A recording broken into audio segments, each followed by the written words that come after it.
कहानी है रामपुर गांव की, जहां के मर्द महिलाओं को हमेशा नीचा दिखाने की कोशिश में रहते। अरे अभी तक खाना नहीं आया, क्या मुझे एक और शादी करने की जरूरत है? नहीं जी नहीं, ऐसा मत करना, वरना मैं कहाँ जाऊंगी। खाना लेकर मैं अभी आई जी। गांव की पंचायत में भी फैसले हमेशा औरतों के खिलाफ ही रहते। मैं जो फैसला सुनाता हूँ वो भगवान की आज्ञा होती है। इस लड़के ने अपने मन से शादी करके अच्छा नहीं किया। लड़के को घर भेज दो और इसकी शादी इसकी जाति की किसी लड़के से करवा दो, लेकिन ये लड़की, इसे तो गांव के बाहर निकाल दो। नहीं नहीं जमींदार साहब, ये क्या बोल रहे हैं? ऐसा नहीं हो सकता। मेरी बेटी मासूम है, इसे अच्छे बुरे की समझ नहीं है। अरे कहाँ जाएगी ये बेचारी? कहाँ जाएगी? इतनी चिंता है तो पूरे परिवार का गांव निकाला कर देते हैं। बेचारे पूरे बसे बसाए परिवार को गांव छोड़ना पड़ता है। चाहे जो हो, अगर बेटियों को कंट्रोल नहीं कर सकते तो गांव में रहने का कोई मतलब नहीं है। यहाँ औरतों को दब कर रहना होगा। कोई भी अपने हिसाब से कुछ नहीं कर सकता, सब ईश्वर की मर्जी से ही होगा। तभी गांव का एक आदमी दौड़ा दौड़ा आता है। सरपंच साहब, जमींदार साहब, वो कालिया है ना, उसकी बेटी पढ़ने के लिए शहर जा रही है। अच्छा, ये कब हो गया? और कालिया की हिम्मत कैसे हो गई ऐसा करने की? लेकर आओ उसे और उसकी बेटी को। बस फिर क्या था, हाजिर हो जाते हैं कालिया और उसकी बेटी सरपंच के सामने।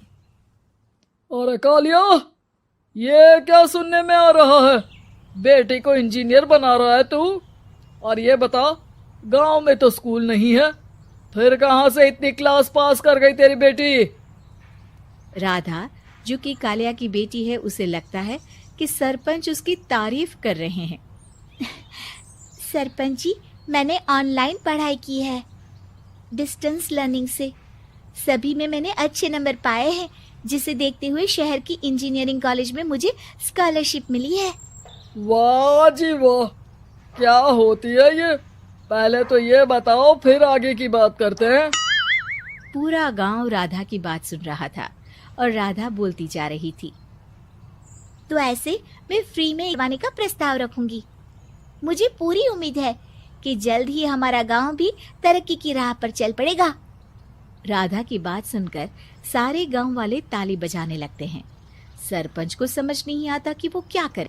चुप रह नादान लड़की, गांव के खिलाफ जाने के लिए तुझे गांव से बेदखल कर दिया जाएगा, वो भी पूरे परिवार के साथ। और हाँ, अगर ठीक से गांव में रहना चाहती है तो ये पढ़ाई लिखाई छोड़ दे। हम तेरे लिए गांव का कोई होनहार लड़का देखेंगे। तभी गांव का एक आदमी बोल पड़ता है। अरे नहीं नहीं सरपंच जी, राधा बिटिया जो बता रही है, अगर वैसा हो जाए तो हम लोगों को पैसा कमाने के लिए बाहर नहीं जाना पड़ेगा। हाँ जी, और ना ही कोसों दूर पानी के लिए भटकना पड़ेगा। हमारे बच्चे भी अच्छी पढ़ाई कर सकेंगे और आगे बढ़ेंगे, ना कि हमारी तरह खेती करते बैठेंगे। क्यों गांव वालों, राधा बिटिया का साथ देना चाहिए ना। सरपंच देखता है कि गांव राधा के साथ है तो वो चुप हो जाता है। वो घर आकर अपने सलाहकार से बात करता है, जो बहुत ही चालाक किस्म का इंसान होता है। अरे सरपंच साहब, आपको बहुत ही होशियारी से काम लेना पड़ेगा। एक बार गांव तरक्की कर गया, यहाँ के बालक पढ़ लिए तो कोई ना पूछेगा आपको।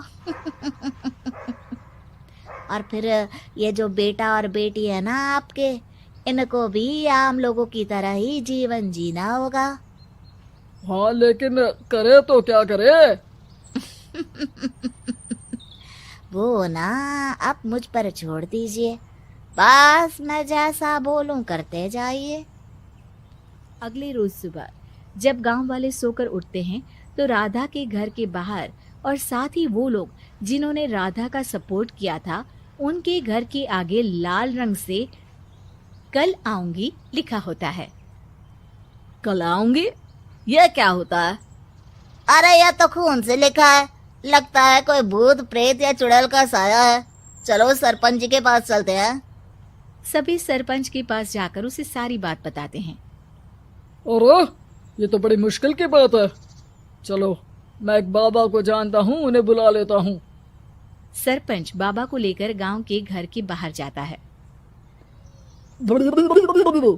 ओहो, तो ये वो चुड़ैल है जो उन लोगों को निशाना बनाते हैं जो गांव को बदलने का सपना देखते हैं। वो गांव को ऐसे ही संपन्न देखना चाहती है। वो नहीं चाहती कि कोई बाहरी यहाँ का कायाकल्प करे। क्या तुम लोगों में से किसी ने गांव को बदलने की सोच रखी है? तभी राधा की माँ रोते रोते आती है। मेरी राधा घर से गायब हो गई है। अरे कोई तो बचाओ, मेरी बच्ची कहाँ गई?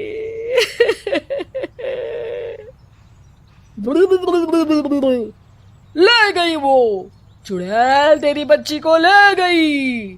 अब वो उसे श्रापित करके छोड़ेगी। उस पर चुड़ैल का साया हो जाएगा। तभी बुरी सी हालत में राधा भी वहां आ जाती है। उसके बाल चुड़ैल की तरह फैले होते हैं और कपड़ों में खून लगा होता है। सभी राधा को देखकर डर जाते हैं।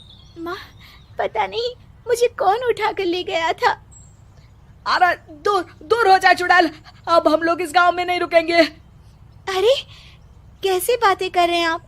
कल तो आप मेरे भरोसे गांव का हुलिया बदलने, अपने बच्चों को पढ़ाने और तरक्की उन्नति की बात कर रहे थे, तो आज क्या हो गया आपको? ये फिर तुम लोगों को बहकाएगी। ये चुड़ैल गांव में आ चुकी है। ऐसे ही ये तुम्हारे घर के बच्चों को भी ले जाएगी। गांव वाले राधा को गांव से बाहर निकाल देते हैं।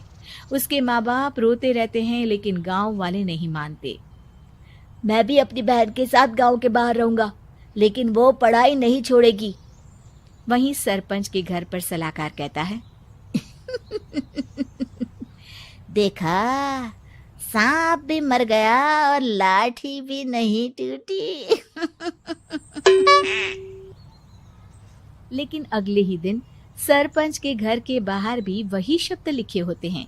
और फिर सरपंच की बीवी कहती है, हमारी बेटी को किसी ने अगवा कर लिया है। तभी राधा का भाई वहां आ जाता है। अरे गांव वालों, मैंने सरपंच जी की बेटी को देखा था। वो चुड़ैल उसे उठाकर ले जा रही थी। अरे क्या मजाक कर रहे हो?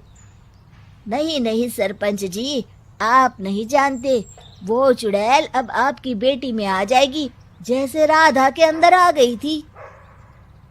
तभी सरपंच की बेटी वैसी ही हालत में वहां आती है जैसे राधा आई थी। पापा, पता नहीं कैसे मैं गायब हो गई थी।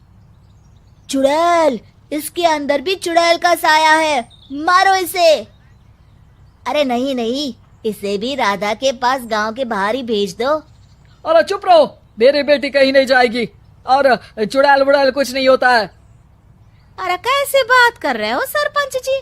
आप तो बोल रहे थे कि आपका फैसला भगवान का ज्ञान होता है, तो अपने पर बात आई तो अब आप ऐसे बोल रहे हैं। अरे ना ना ना, आपको अपनी बेटी को त्यागना ही होगा। अरे बुलाओ बाबा को। राधा का भाई बाबा को ले आता है, जिसे अब गांव वालों के डर के कारण सच बोलना पड़ता है।